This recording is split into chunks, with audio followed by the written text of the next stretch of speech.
देखिए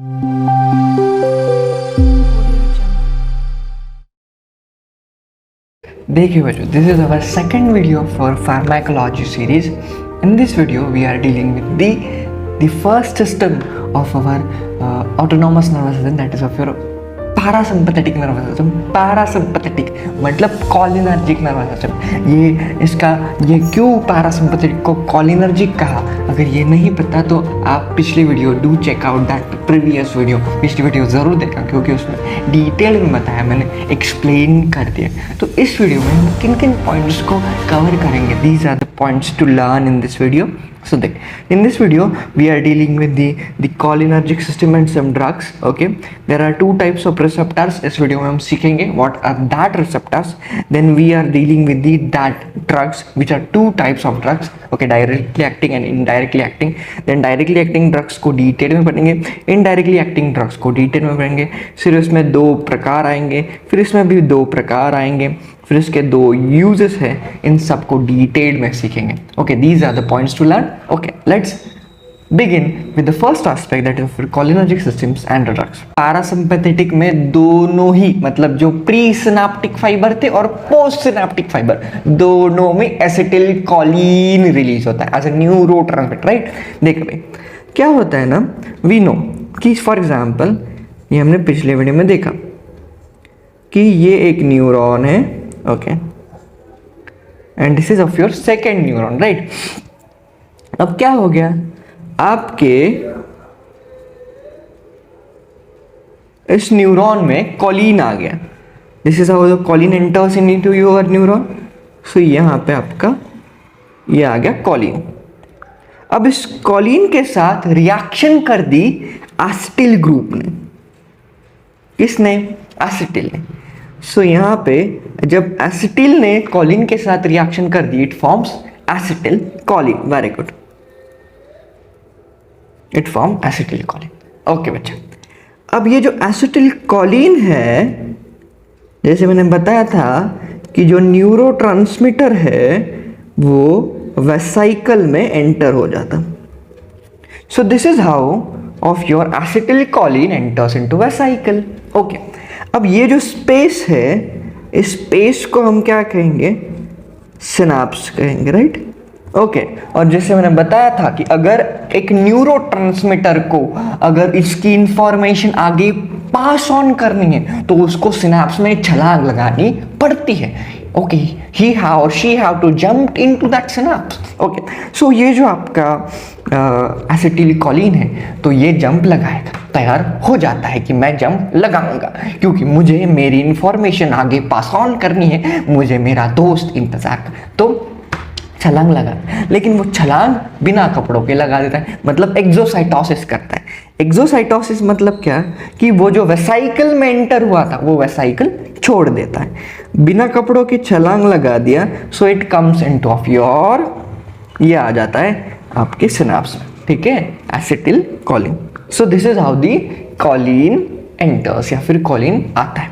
ठीक है बच्चों, सो ये तो आपको पता चल गया कि कोलिन कैसे आता है, how the acetylcholine enters. Now देख क्या होता है ना कि यहाँ पे कोलिन आ गया, तो ये जो नेक्स्ट न्यूरॉन होते हैं यहाँ पे रिसेप्टर्स प्रेजेंट होते हैं. There are two types of receptors in this. Okay, देख मैंने बताया था कि आपको पैरासिम्पैथेटिक में दो टाइप से रिसेप्टर्स मिलेंगे, एक एन रिसेप्टर्स और एक एम रिसेप्टर. लाइक मैंने बताया था कि इसको एक निकोटिनिक रिसेप्टर और इसको मस्कैरेनिक रिसेप्टर्स. सो ये है एन रिसेप्टर और ये होंगे M receptor, nicotinic receptors and muscarinic receptor. जो निकोटीन की वजह से स्टिम्युलेट होते हैं उसको निकोटिनिक रिसेप्टर, और जो मस्कैरेनिक वजह से स्टिम्युलेट होते हैं मस्कैरेनिक रिसेप्टर. अब ये जो एसिटिल कोलिन है वो इधर आने के बाद इन रिसेप्टर को स्टिम्युलेट करेगा, और एसिटिल कोलिन जैसे ही इस रिसेप्टर को स्टिम्युलेट करेगा तो obviously heart rate decreases out. Okay, so ये कंडीशन डेवलप हो जाएगी, मतलब not only heart rate decreases out, बाकी के भी एस्पेक्ट होंगे कि जैसे हार्ट रेट में ये चेंजेस हुआ. ओके, अब हमें एसिटिल कोलिन आ गया तो ये हो गया. अब यहाँ पे इसके कुछ ड्रग्स है. देख बच्चा, सबसे पहली ड्रग है दैट इज कॉल्ड एज हेमिकोलिनियम, उस ड्रग का नाम है हेमिकोलिनियम। ओके, अब ये ड्रग क्या करती है, इसके नाम में ही है। हेमी मतलब क्या, हाफ, कोलिन मतलब कोलिन, एंड ईएम, ईएम मतलब अंदर आना, ईएम का अर्थ होता है अंदर आना। मतलब क्या होता है, देख ये फर्स्ट स्टेप है, ये जो कॉलिन है ये अंदर आ रहा है राइट इनटू द न्यूरॉन। अब अगर थोड़ा सा ही कॉलिन अंदर आ गया तो आपकी इस रिएक्शन पे असर पड़ेगा। मतलब जो हार्ट रेट इतना कम हो रहा था वो कम होगा क्या, मतलब उस पर्सन को ब्रैडीकार्डिया होगा क्या, नहीं, क्योंकि आधा ही कॉलिन अंदर आ गया। तो आधा ही कॉलिन अगर न्यूरॉन के ये स्टेप, आधा ही कॉलिन अंदर आ गया ना, अगर आधा ही मतलब कम अमाउंट में कॉलिन अगर अंदर आ गया, क्योंकि ये हेमिकोलिनियम क्या करता है, यहाँ पे ब्रेक लगा देता या फिर इस स्टेप को इनहाइबिट कर देता, या फिर हाफ अमाउंट ऑफ कॉलिन अंदर आ रहा है। सो ये जो ड्रग है ये हेमिकोलिनियम, ये सिर्फ हाफ अमाउंट ऑफ कॉलिन को अंदर आता है, फिर उसके बाद ये एसिटिल कॉलिन ज्यादा नहीं यहाँ पे सिनाप्स में स्टिम्युलेट होता है। अगर ज्यादा नहीं हुआ तो ज्यादा हार्ट रेट डिक्रीज नहीं हुआ। So that is of your first drug called hemicholinium. Okay, second, वैसे ही सेकेंड है वेसाइमिकॉल, कॉल्ड एज वेसाइमिकॉल। इसके नाम में ही है, इसके नाम में क्या देख, सबसे पहले वेसाई, वेसाई मतलब वेसाइकल, वेसाइकल इसको हिंदी में पढ़ना पड़ेगा, वेसाइकल, वेसाइकल में कॉलिन, वेसाइकल में कॉलिन है। अब इसका मतलब क्या देख, ये जो एसिटिल कॉलिन है ये इस वेसाइकल में जाता, तो ये जो वेसाइमिकॉल है ना इस स्टेप को इनहाइबिट कर देता, ये वाले जिस स्टेप में एसिटिल कॉलिन वेसाइकल के अंदर एंटर होता। अगर एसिटिल कॉलिन वेसाइकल के अंदर एंटर होगा ही नहीं तो एक्सोसाइटोसिस होगा क्या, एसिटिल कॉलिन कपड़े निकाल के कूदेगा क्या सिनाप्स में, नहीं, इसलिए सो ये स्टेप को इनहाइबिट हो जाती वेसाइमिकॉल। सो अगर एसिटिल कॉलिन गया ही नहीं इनटू द सिनाप्स तो उस पर्सन का हार्ट रेट डिक्रीज नहीं होगा, मतलब उसको ब्रैडीकार्डिया नहीं होगा। So this is, so we can prevent bradycardia by this vesamicol. Okay, और एक ड्रग है जिसका नाम है बोटुलिनियम टॉक्सिन, बोटुलिनियम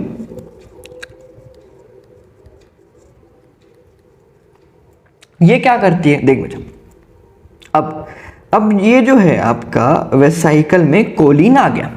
अब कोलिन जो वेसाइकल में एंटर है वो एक्सोसाइटोसिस करेगा और वो पूरा उसका वेसाइकल छोड़ के directly jump into of your synapse, क्योंकि वहां पे उसको निकोटिनिक और मस्कार्निक रिसेप्टर को स्टिम्युलेट करना है। लेकिन अगर हमने ये स्टेप को ब्लॉक कर दे, ये वाली, ये कौन सी स्टेप है, एक्सोसाइटोसिस के, मतलब जहां से फॉर एग्जांपल यहाँ पे फॉर एग्जांपल एक बॉटल है। ओके, अगर हमने ये जो बॉटल है उसके नीचे ऐसा कुछ तो लगा दिया तो एसिटिल कोलिन मतलब ये जो इसका अंदर का जो पानी है या फिर लिक्विड है नीचे जाएगा क्या, पाझरेगा क्या, नहीं। उसी तरह बोटुलिनियम टॉक्सिन जो ड्रग है वो वेसाइकल में रहने वाले एसिटिल कोलिन को नीचे से ऐसे पकड़ लेता है। सो एसिटिल कोलिन एक्सोसाइटोसिस कर ही नहीं पाता क्योंकि वो ऐसा टॉक्सिन मतलब ऐसा बोटुलिनियम मतलब बॉटल को या फिर उस वेसाइकल को ऐसे घेर लेता है कि जिससे एसिटिल कोलिन बाहर छूट नहीं सकता। अगर वैसे एसिटिल कोलिन बाहर छूटेगा नहीं तो वो सिनाप्स में आएगा नहीं। So this is how we can prevent that by coming to that acetylcholine अंदर आने से, मतलब सिनाप्स में आने से प्रिवेंट कर सकते। So these are the 3 drugs where you can prevent. So 3 drugs कभी भूलना नहीं, हेमिकोलिनियम, वेसाइमिकॉल एंड बोटुलिनियम टॉक्सिन। ठीक है, now we are dealing with the cholinergic receptors. Now in इस पॉइंट में हम डिटेल में स्टडी करेंगे। There are 2 types of receptor. मैंने यहाँ बता दिया कि there are 2 receptor, nicotinic receptors and muscarine receptor. These are एक ऊपर बता दिए। Now let's study in detail what are the 2 types of receptors. Okay, we have a 2 types of receptor. One receptor is called N receptor and second receptor is called M receptor. Okay, एक receptor N receptor है और एक M है। अब इस N में भी 2 receptor गिरते हैं, N में भी 2 है। सबसे पहला we have NN receptors and second is called N M receptor. देख एन एन जो रिसेप्टर है, मैंने पिछली वीडियो में बताया था कि एन एन रिसेप्टर कहाँ है, इसका फुल फॉर्म क्या है, this receptor N N receptor is called nerve to nerve receptor. Very good. ये कहाँ होता है, मैंने बताया था कि जो भी आपकी एक नर्व है वो जब दूसरे नर्व के साथ यहाँ पे क्या बनाएगी, ये ऐसा एक जंक्शन तैयार करेगी, इसको हमने गैंग्लिया बोला था, right, because this is pre synaptic and this is post synaptic fibre when they form एक गैंग्लिया। ओके, सो यहाँ पे जो आपका रिसेप्टर होगा that receptor is called N N receptor, मतलब एन एन रिसेप्टर आपके गैंग्लिया पे प्रेजेंट होगा, राइट। ओके, और जो सेकेंड रिसेप्टर है that is called N M receptor, that N M receptor is present on the neuromuscular junction, मतलब जहां पे एक नर्वस, मतलब यहाँ जहां पे एक न्यूरो है और एक मसल है, उनका एक जंक्शन है, that receptor is called neuromuscular junction. मतलब for example this is nerve fibre, if here is a presence of a muscle, okay, मतलब ये जो है अगर ये आगे जाके ये नर्व आपके मसल को स्टिम्युलेट करने वाली है, तो अगर ये नर्व आपके मसल को स्टिम्युलेट करेगी तो वहां पे एनएम रिसेप्टर प्रेजेंट होगा। ओके, क्योंकि अगर वो एनएम स्टिम्युलेट होगा तो वही मसल स्टिम्युलेट होगी, इसलिए the NM receptor is present on the neuromuscular junction. Okay okay बच्चा, लेकिन इन दो रिसेप्टर में से एन एम रिसेप्टर जो होता है, मतलब कॉर्टिजा न्यूरोमस्कुलर जंक्शन पे जो रिसेप्टर होता है, ओके, उसको बहुत, मतलब उसको ऐसा नहीं चलेगा कि उसको मैंने ज्यादा स्टिम्युलेट कर दिया तो वो काम करेगा, नहीं, वो तभी भी काम नहीं करेगा, उसको कम स्टिम्युलेट कर दिया तभी भी वो काम नहीं करेगा, मतलब उसको जितना चाहिए उतना ही स्टिम्युलेट करना पड़ेगा, समझा, लाइक दिस, मतलब उसको इतना ही स्टिम्युलेशन चाहिए, उसके ऊपर का स्टिम्युलेशन नहीं जमता, उसके नीचे कम, मतलब अंडर स्टिम्युलेशन करेगा तभी नहीं चलेगा, और स्टिम्युलेशन तभी भी नहीं काम करेगा। सो उसको जो स्टिम्युलेशन चाहिए दैट स्टिम्युलेशन को एक वर्ड है called as optimal stimulation, called as,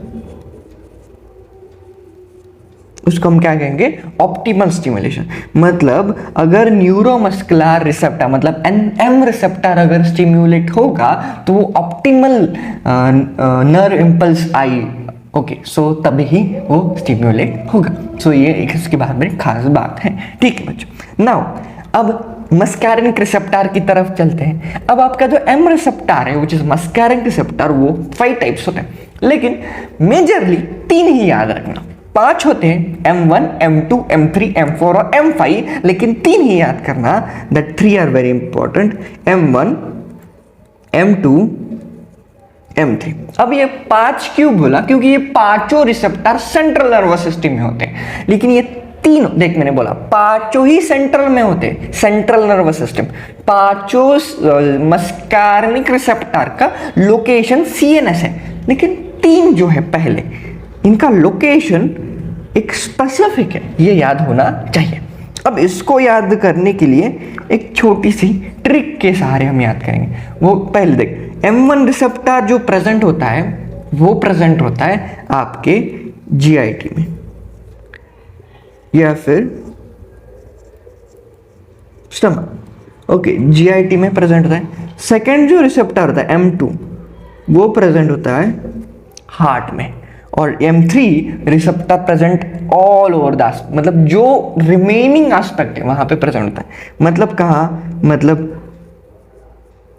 प्यूपिल होगा, आई में अगर प्रेजेंट है तो प्यूपिल, फिर ब्लैडर होगा, ब्लैडर में प्रेजेंट है, ओके, प्यूपिल हुआ, ब्लैडर हुआ, फिर उसके साथ ये ऑल जो भी एस्पेक्ट उड़ते हैं उसमें उन सारे में M3 रिसेप्टर प्रेजेंट, ठीक है बच्चों। अब इनको कैसे याद करें, देख इनको ऐसे याद करते हैं कि M1 रिसेप्टर पहले स्टमक में, मतलब GIT में, M2 रिसेप्टर हार्ट में, और M3 रिसेप्टर बाकी के सारे ऑर्गन विसरा में, रिमेन एस्पेक्ट, ओके। सो इनको ऐसे बोलते कि सबसे पहले ना इस खाओ पियो, पहले क्या, खाओ पियो, दिल लगाओ, खाओ पियो दिल लगाओ बाकी काम बाद में।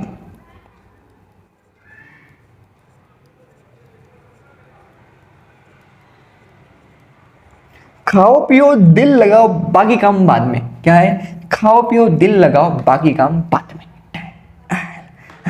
खाओ पियो दिल लगाओ मतलब M1 रिसेप्टर, खाओ पियो मतलब GIT में, दिल लगाओ that is of your heart, and बाकी काम बाद में मतलब ऑल रिमेन एस्पेक्ट, वो है।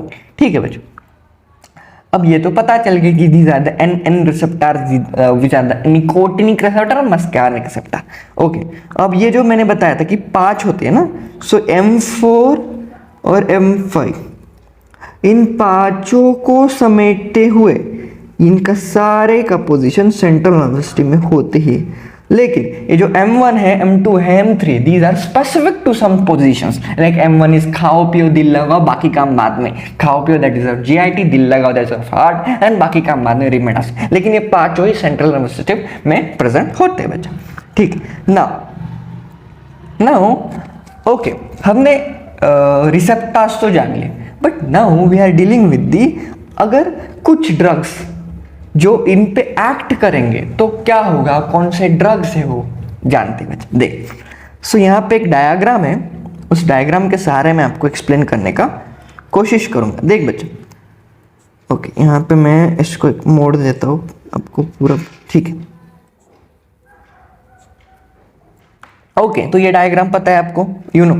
Okay, so the choline enters, choline when combined with the acetyl group from an acetylcholine. Okay, अब वो एसिटाइल कोलिन एक वेसाइकल के अंदर एंटर होता, एंड वेसाइकल के अंदर एंटर होने के बाद अगर उसको सिनेप्स में आना तो वो कपड़े निकाल के तरंगने लगता, that is called exocytosis of that neurotransmitter. Okay, ना अब देख, यहां पे ये कोलिन आ गया इधर, एसिटिल कोलिन। अब क्या हुआ, यहां पे दो रिसेप्टर्स हैं। Okay, this is called as a muscarinic receptor and this is called as a nicotinic receptors. Okay, अब ये एसिटिल कोलिन क्या होता, अगर ऐसी ड्रग, अब क्या हुआ, एक एसिड, ओके हाँ, एक ऐसी ड्रग है जो ना डायरेक्टली मतलब डायरेक्टली इंपैक्ट कर रही, किस तरह से, अगर कुछ ऐसी ड्रग्स है जो डायरेक्टली इंपैक्ट कर रही, देख मतलब कुछ ऐसी ड्रग्स है, फॉर एग्जांपल हमने एक ड्रग दी, उस ड्रग ने क्या किया, डायरेक्टली मस्कैरिनिक या निकोटिनिक रिसेप्टर को स्टिम्युलेट किया। अगर डायरेक्टली मस्कैरिनिक या निकोटिनिक रिसेप्टर स्टिम्युलेट हुए तो उस पर्सन में हार्ट रेट डिक्रीज होगा, क्योंकि देख, अगर देख इधर स्टिम्युलेशन हुआ मस्कैरिनिक रिसेप्टर तो पैरासिम्पैथेटिक में हार्ट रेट डिक्रीज होता, या फिर ब्लैडर कॉन्ट्रैक्ट होता, यूरिन आउटफ्लो बाहर निकलेगा। सो डायरेक्टली मस्कैरिनिक या nicotinic receptor stimulate, that is of your directly acting drugs. ये कौन से होते हैं, these are directly acting drugs, जो डायरेक्टली रिसेप्टर के साथ बात करते हैं, मतलब इंटरप्रिटरी नहीं होते कि मैं कोलिन को बात करूंगा, कोलिन एसिटिल के साथ मिलेगा, एसिटिल कोलिन बनाएगा, फिर वेसाइकल में जाएगा, फिर एक्सोसाइटोसिस करेगा, नहीं नहीं नहीं, मैं डायरेक्टली रिसेप्टर से बात करूंगा। These are directly acting drugs, कि जो डायरेक्टली रिसेप्टर के साथ बात करते हैं, रिसेप्टर को स्टिम्युलेट करेंगे, हार्ट रेट डिक्रीज करेंगे, या फिर हार्ट रेट बढ़ा हुआ तो रिसेप्टर को स्टिम्युलेट करेंगे, हार्ट रेट डिक्रीज करेंगे। मतलब किस पर्सन में हार्ट रेट डिक्रीज हो रहा है यहाँ पे, तो पैरासिम्पैथेटिक क्यों एक्टिवेट हो रही है, उस पर्सन को क्या हो गया, टैकीकार्डिया हुआ होगा, तभी तो हार्ट रेट डिक्रीज कर रहा है हमें, राइट, हमें बचाना है उसको, right. Okay, these are directly acting drugs. Okay, अब कुछ ड्रग इनडायरेक्टली एक्टिंग होते हैं। What are the indirectly acting drugs, कैसे इनडायरेक्टली एक्टिंग होते हैं, देख, अगर मैंने क्या किया, ये देख, यहाँ पे ये तो स्टेप आपको पता है कि एसिटिल कोलिन आ गया सिनाप्स में। अब होता है ऐसा है ना कि अगर एसिटिल कोलिन की मात्रा हमें क्या करनी है, बंद करनी है। ओके, फॉर एग्जाम्पल क्या होता है ना, इनिशियली देख, जितना हमारे नॉर्मल स्टेट में क्या होता है कि जितना हमारे बॉडी को एसिटिल कोलिन चाहिए वो इतना ले लेती है, मतलब जितने तक वो रिसेप्टर स्टिम्युलेट हो सके। ओके, फॉर एग्जाम्पल बहुत ज़्यादा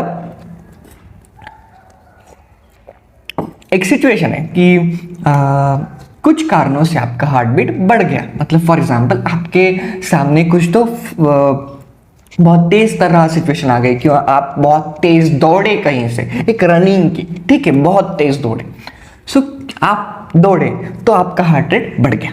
तब अब हार्ट रेट बढ़ा हुआ तो नहीं रखेगा ना हाँ शरीर, तो शरीर को हार्ट रेट कम करना है। अब हार्ट रेट कम करने का काम पैरासिम्पैथेटिक के पास, right, because that parasympathetic relaxes to your body.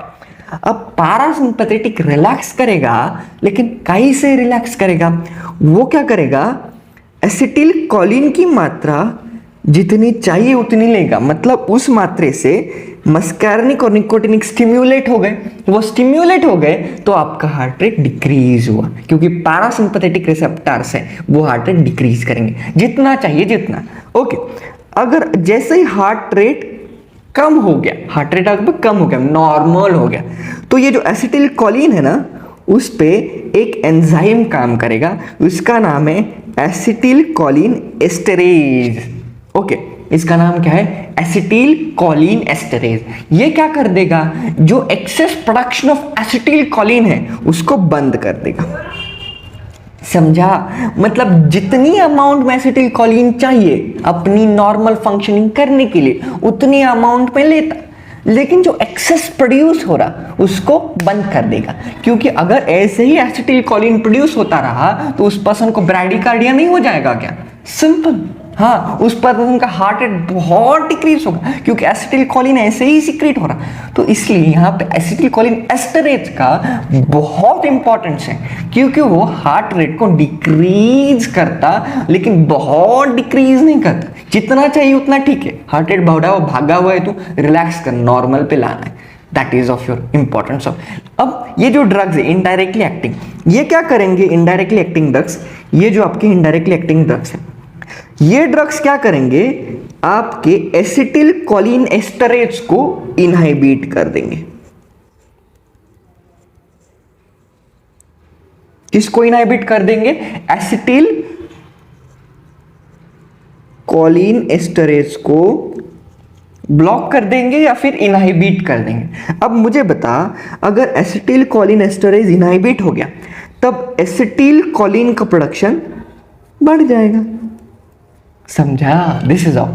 So acetylcholine का प्रोडक्शन अगर बढ़ गया तो ऑब्वियसली तो आपकी पैरासिम्पैथेटिक एक्टिविटीज स्टिम्युलेट हो जाएगी, मतलब मस्कैर्निक और निकोटिनिक रिसेप्टर स्टिम्युलेट हो गए।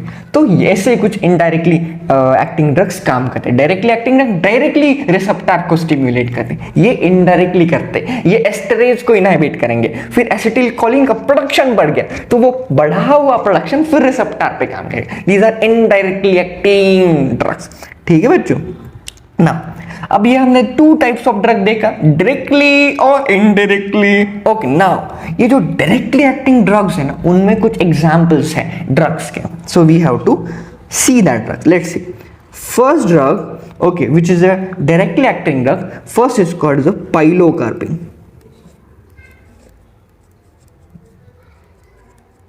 कौन सा ड्रग है? That is of your pilocarpine. Okay, there are some drugs which are the first is the pilocarpine. उसके साथ और एक ड्रग्स और कुछ ड्रग्स है, मैंने इसका नाम लिखता हूँ। Second is called the bethanechol, methacholine. Okay, bethanechol, bethanechol. Third drug is called the methacholine,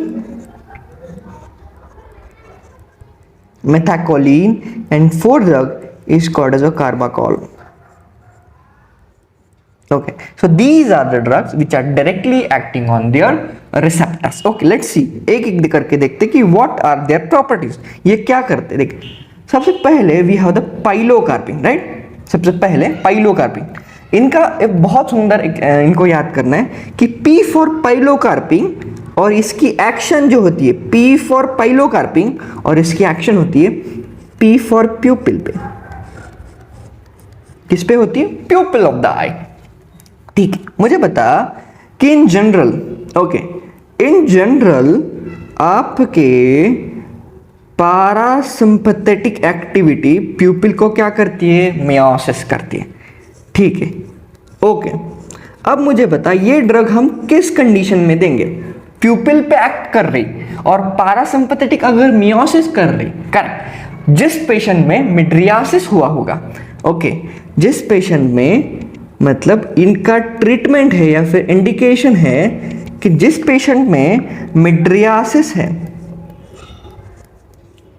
correct, जिस पेशेंट में मिड्रियासिस है उसको हम पाइलोकार्पिन देंगे, because pilocarpine acts on the प्यूपिल of the I which causes meiosis like this, because it is a parasympathetic drug ना, right.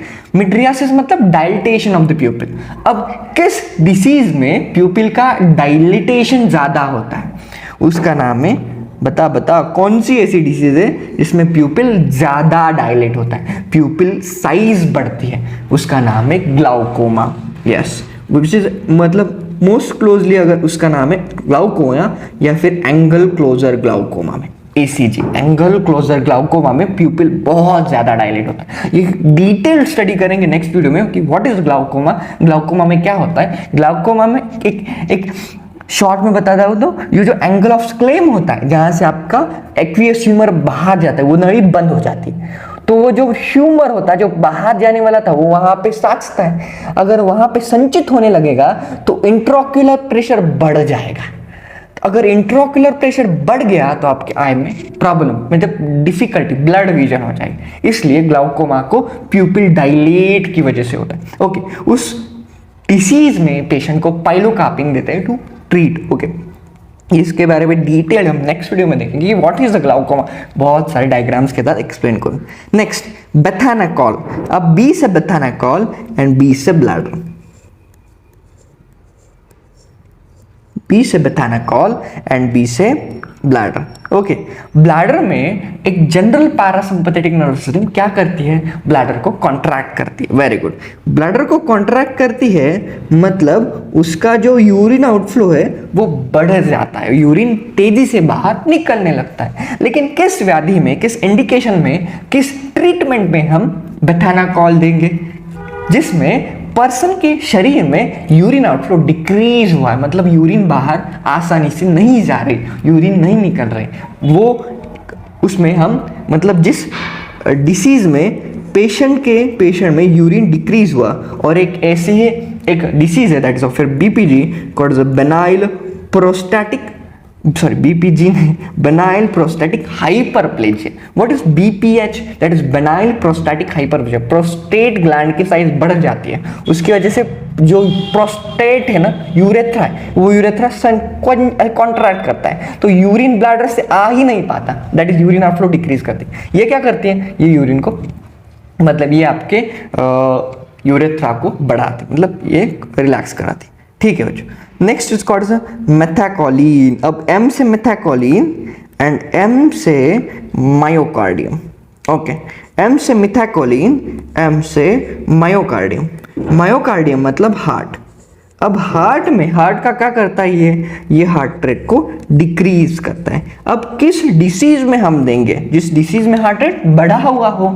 किस disease में heart rate बढ़ा हुआ होता है, heart rate is increased in tachycardia. Correct, heart rate tachycardia में बढ़ा हुआ होता है, तो हम टैकीकार्डिया में क्या करेंगे, हम मेथाकोलिन देंगे, क्योंकि उससे वजह से heart rate decrease. Next is called carbachol. Carbachol, C for carbachol and C for common action. Common action मतलब कार्बाकॉल की एक कॉमन एक्शन प्रेजेंट होती है। किन पर, carbachol having the common action on the nicotinic and muscarinic receptor, इन पे common action present होती है कार्बाकॉल की।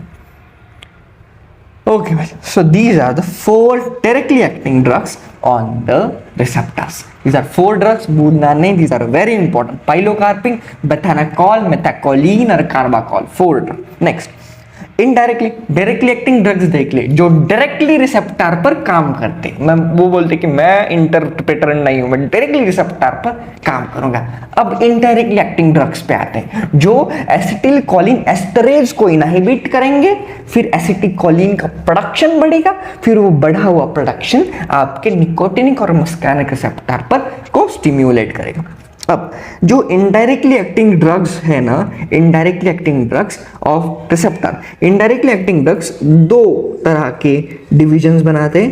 एक है रिवर्सिबल, और जो सेकंड बनाएंगे that is of your irreversible. Reversible और इरिवर्सिबल, ठीक है बच्चों।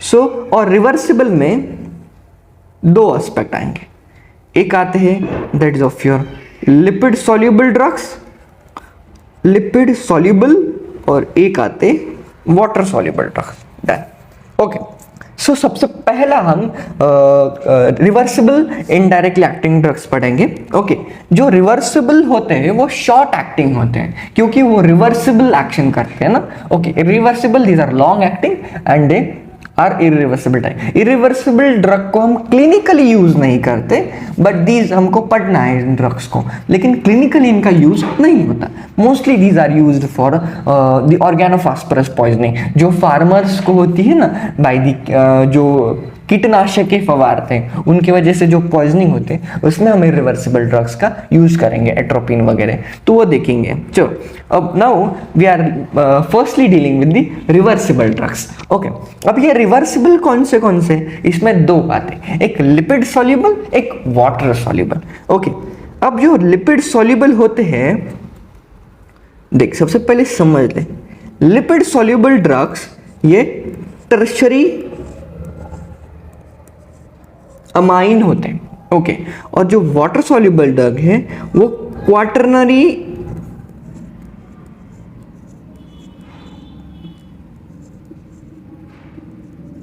अमाइन होते हैं, मतलब quaternary. Okay, what is tertiary? For example, let's take an example of ammonia. This is NH3, which is ammonia. Let's draw a structure of ammonia. This is the structure of ammonia. Here you can see in this structure, ये जो आपका nitrogen है ये tertiary aspect में, okay, इसलिए lipid soluble. लेकिन अब अगर हम इस नाइट्रोजन को एक H+ आयन दे देते हैं, मुझे बता, अगर इसने एक H आयन मतलब हाइड्रोजन आयन अपने पे एक्सेप्ट कर लिया, इधर आ जाएगा और नाइट्रोजन पे चार्ज पॉजिटिव लग जाएगा क्योंकि एक आयन ले लिया ना उसने। ओके, तो यहां पे बन गया NH4 positive which is ammonium ion, मतलब यहां पे आयन आ गया। ओके, और ये आयोनिक कंपाउंड कहाँ ज्यादा सॉल्यूबल होते हैं? वाटर में। इसलिए ये जो क्वाटरनरी अमाइंस होते हैं, these are water soluble in nature, while the tertiary amines are lipid soluble in nature। ठीक है, इसलिए आपके जो GIT है, आपके जो ब्लैडर है, ओके, ये सारे लिपिड सॉल्युबल ड्रग्स को पास ऑन करते हैं।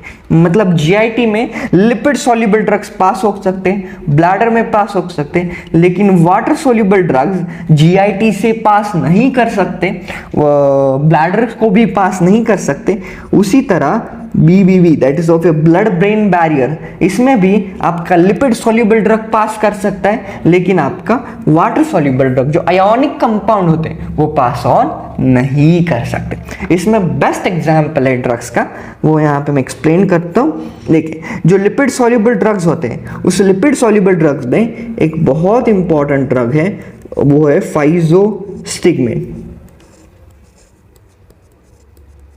कौन सा ड्रग है? That is of your physostigmine. So भूलना नहीं कि physostigmine is a reversible lipid soluble drug. Okay, physostigmine. और जो वाटर सॉल्युबल में भी एक ड्रग आता है जो वाटर सॉल्युबल रिवर्सिबल टाइप में आता है, दैट इज ऑफ योर बच्चा नियोस्टिग्मेन।